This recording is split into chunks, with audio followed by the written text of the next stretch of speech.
Como vamos perceber repetidamente ao longo desta série, o estudo da zoologia é, de muitos aspectos, um estudo da biologia evolutiva, descrevendo mudanças na população de organismos ao longo do tempo, também inevitavelmente levará a perguntas sobre a origem. Então, qual é a origem da vida na Terra? Quais passos ocorreram para chegar ao primeiro organismo que poderia ser considerado um animal? Como discutimos na introdução desta série, os animais são organismos multicelulares eucarióticos. Por isso, o surgimento dessas duas características deve ser discutida para compreender verdadeiramente este assunto.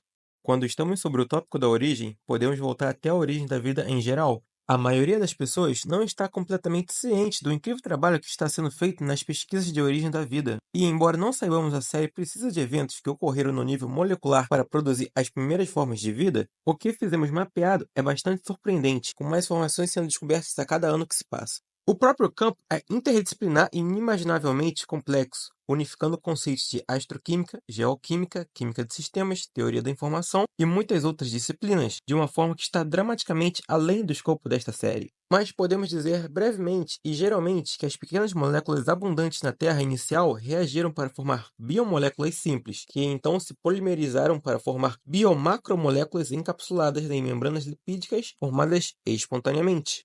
Dentro dessas, ocorreu uma grande variedade de reações autocatalíticas, nas quais moléculas catalisaram a formação de outras moléculas, até que certos sistemas de moléculas tropeçaram na capacidade de autorreplicação por acaso, no qual se tornou uma espécie de seleção e pressão evolutiva, pelo qual o sistema de moléculas com certas propriedades predominaram estatisticamente, e ao longo de centenas de milhões de anos surgiram alguns tipos de protocélulas rudimentares, capazes de reprodução e metabolismo. Vamos começar aqui, com alguma vida procariótica unicelular muito simples. Aqui temos algum material genético e muitas proteínas desempenhando várias funções celulares. Mas então, o que aconteceu depois disso? Bem, essas células continuaram a evoluir ao longo de milhões de anos, produzindo proteínas novas e variadas, e às vezes descobrindo capacidades totalmente novas, por acaso, como métodos mais sofisticados de respiração celular e também de fotossíntese. Então, ocorreu um evento notável que é descrito pela teoria endossimbiótica, na qual afirma que em algum momento organismos procarióticos maiores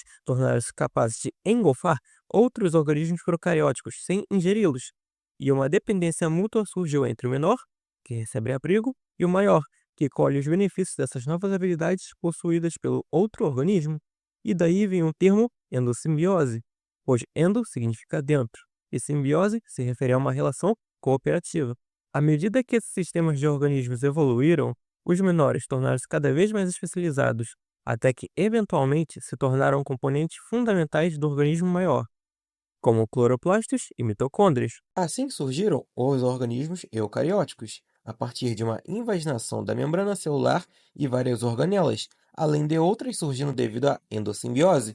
Os organismos unicelulares eucarióticos, como todos os protistas que existem até hoje, são muito mais complexos do que a vida procariótica, mas ainda mais complexo do que isso são os animais multicelulares. Então, como os primeiros organismos multicelulares surgiram há cerca de 600 milhões de anos? Falaremos agora sobre os conoflagelados. Esses são protistas unicelulares, portanto são eucarióticos, e eles são notavelmente semelhantes aos coanócitos de certas esponjas. Devido a este e outros dados, os biólogos acreditam que organismos unicelulares como os conoflagelados são os ancestrais de toda a vida animal. O salto de unicelular para multicelular é descrito pela qual muitos organismos foram capazes de se agregar para formar estruturas simples após o que uma espécie de especialização começou a ocorrer, como resultado de métodos de comunicação entre organismos que se assemelham fortemente a métodos de comunicação intracelular que ocorrem nos animais hoje. Sinais químicos podem ter impactado a expressão genética para células específicas de maneiras específicas, resultando em subsequente dobramento e na produção de características estruturais mais significativas. A força motriz para esse processo em um contexto evolutivo é exatamente a mesma que vimos para o surgimento da vida eucariótica, onde houve uma simbiose entre organismos procariontes, que eventualmente levou aos eucariotas. Deve ter havido uma simbiose entre organismos unicelulares que eventualmente levou à vida multicelular. A estrutura e diferenciação de fundo exibida pela colônia de células proporcionou uma maior probabilidade de sobrevivência ao grupo, e o conceito de especialização celular nasceu.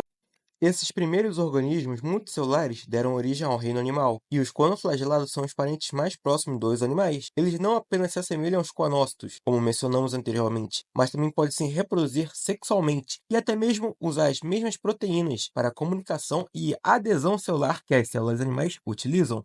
Além disso, vários estudos independentes sobre o gene 18S rDNA, ou DNA ribossômico, que são genes codificadores de proteínas nucleares e genomas mitocondriais, colocam os conoflagelados como um grupo irmão dos animais, ou metazoários. Na verdade, alguns conoflagelados até se auto-organizam em colônias que se alimentam criando correntes, como as esponjas fazem. Então, como podemos ver, há vários fios de evidência que corroboram essa ideia a respeito do surgimento da vida multicelular e da vida animal em particular.